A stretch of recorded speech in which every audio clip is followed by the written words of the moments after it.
Assalamualaikum warahmatullahi wabarakatuh. Nama saya Siti Nur Azmah Syairah binti Maradin, nombor matrik C21A2439. Hari ini saya akan membentangkan tajuk tugasan saya iaitu peralatan dapur tradisional iaitu tungku. Pengenalan. Tungku tradisional merupakan penghasilan daripada tembikar yang mana telah dinamakan sebagai peralatan dapur kerana penggunaannya hanya di dapur iaitu untuk memasak. Selain itu juga, peralatan dapur tradisional ini muncul dari proses peradaban manusia bagi mempertahankan kehidupan seharian mereka. Seterusnya, peralatan dapur tersebut dibuat untuk mengolah makanan dari bahan mentah menjadi makanan yang siap untuk disajikan.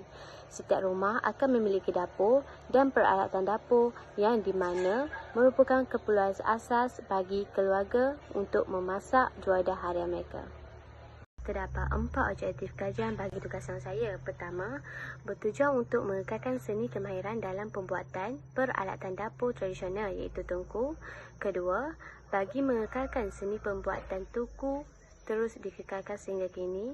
Ketiga, memupuk minat generasi muda dalam menceburi minat dalam seni pembuatan peralatan dapur tradisional. Keempat, mendedahkan bahawa peralatan dapur tradisional merupakan peralatan dapur yang mempunyai sejarah tersendiri.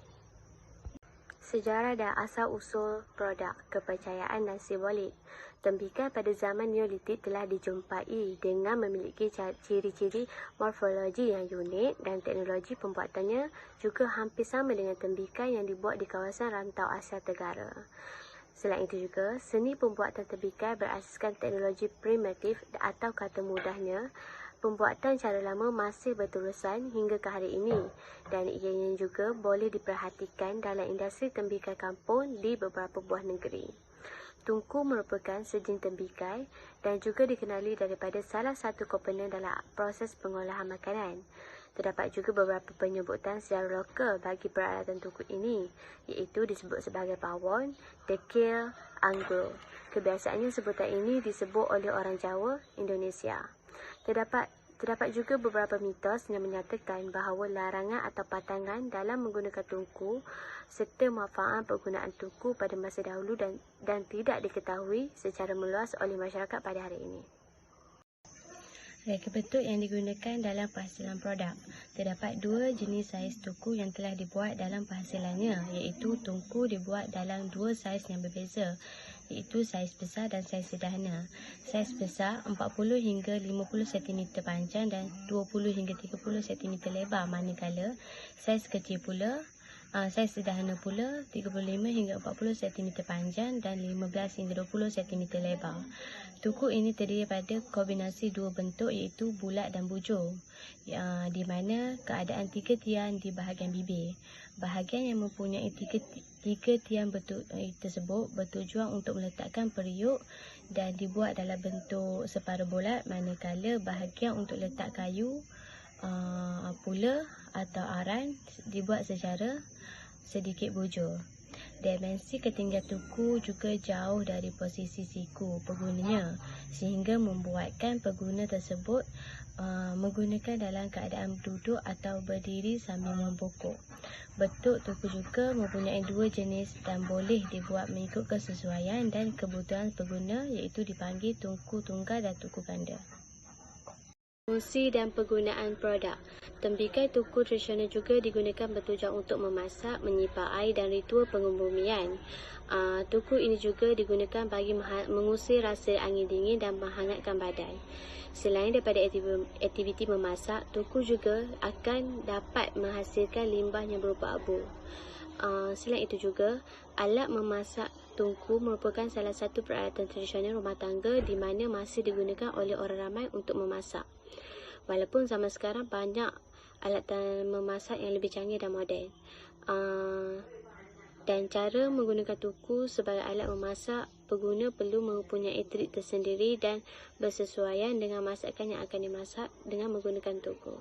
Bahan dan proses pembuatan produk. Tungku amat menitik beratkan tentang kualiti tanah liat yang merupakan bahan asas dalam pembuatan tembikar. Proses pembentukan tungku juga dikatakan lebih kompleks dan memakan masa yang lama dalam penghasilannya. Terdapat 3 teknik utama yang digunakan, iaitu teknik cubit, picik dan teknik lingkaran dan teknik cantuman. Teknik ini menggunakan kaedah pengolahan melalui tangan bagi mendapatkan bentuk tembikar yang diinginkan. Teknik ini merupakan teknik yang digunakan bagi membuat tembikar atau seramik dengan cara memijit tanah liat dan menggunakan tangan. Tujuan penggunaan teknik ini adalah untuk memastikan tanah liat tersebut lebih padat dan tidak mudah mengelupas sehingga bentuk hasilnya tahan lama. Tungku ini dihiasi dengan beberapa jenis corak dan kebanyakannya menunjukkan unsur-unsur alam dan persekitaran sekeliling seperti bulan sabit, pucuk rebung, garis beralun dan putus-putus.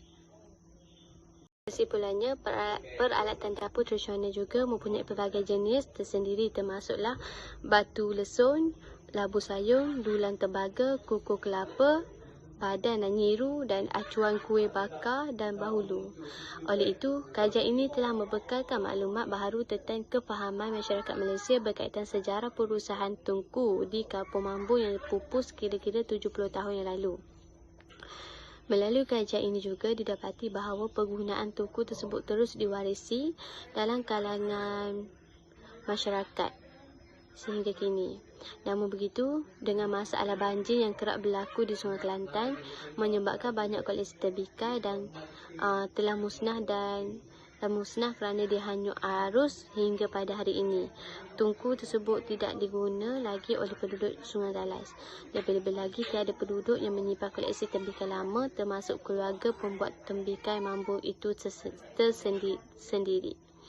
Kebanyakan tembikar lama dipercayai telah rosak dan sebagainya telah pun dibeli oleh pihak muzium dan kini disimpan di PMNK Kota Baru Kelantan. Sekian, terima kasih.